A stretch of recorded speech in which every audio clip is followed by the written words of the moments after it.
আজকে আমরা চলে এলাম সপ্তম দিবসে টেন্সের সপ্তম ফর্ম নিয়ে। আজকে আমরা কাজ করবো ফার্স্ট পারফেক্ট টেন্স দিয়ে। তো শুরুতেই স্ট্রাকচার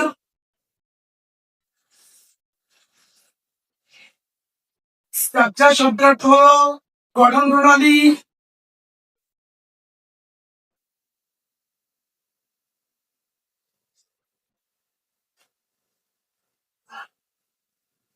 স্ট্রাকচার হলো গঠন প্রণালী। শুরুতেই সাবজেক্ট প্লাস বিভাগ ভার্ব প্লাস ভার্বের ফার্স্ট পার্টিসিপল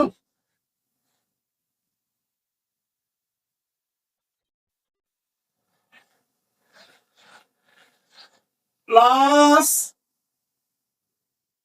অবজেক্ট। আরেকবার বলছি, সাবজেক্ট প্লাস ভার্ব প্লাস ভার্বের ফার্স্ট পার্টিসিপল প্লাস অবজেক্ট। এবার ভার্বের ফার্স্ট পার্টিসিপল গুলো উল্লেখ করলে আমরা যে সেন্টেন্স গুলো লিখবো তাতে রয়েছে ইট, অ্যাট, ইডেন। সেকেন্ডটাতে ছিল গো, ওয়েন্ট, গো। থার্ডটাতে ছিল প্লে, প্লেড, প্লেড। প্রথম দুইটা হলো স্ট্রং ভার্ব, পরেরটা হলো উইক ভার্ব। স্ট্রং ভার্ব হলো যেই ভার্ব পরিবর্তিত হয় ভাবের পরিবর্তন ফলে তাকে বলা হয় স্ট্রং ভার্ব। যেমন প্রথম দুইটা পরিবর্তন হয়েছে ভাবের পরিবর্তিত হয়ে। আর উইক ভার্ব হলো উইক ভার্বের শেষে ডি, ইডি, টি যুক্ত হয়ে যে ভার্বের প্রেজেন্ট থেকে ফার্স্ট এবং ফার্স্ট থেকে ফার্স্ট পরিবর্তিত হয় সেটা বলা হয় উইক ভার্ব। এইখানে আমরা স্ট্রং ভার্ব এবং উইক ভার্বটাও চিনে ফেললাম। আরেকবার বলি, যে ভার্বের পরিবর্তিত হয় ভাওয়াল পরিবর্তিত হয়ে, অর্থাৎ ভাওয়াল তাকে বলে AEIOU। এই বস্তু ভাওয়াল, ভাওয়াল শব্দার্থ সম্পন্ন।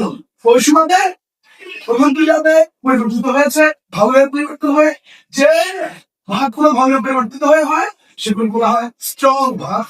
আর যেগুলো শেষে ডি, ইডি, টি যুক্ত হয়ে ভার্বের পরিবর্তন হয় সেগুলো বলা হয় উইক ভার্ব। এবার আমরা সাবজেক্ট চলে আসি। সেন্টেন্সে যাওয়ার পূর্বে সাবজেক্ট প্লাস ভার্ব প্লাস ভার্বের ফার্স্ট পার্টিসিপল প্লাস অবজেক্ট। আমরা উদাহরণ বলতে পারি,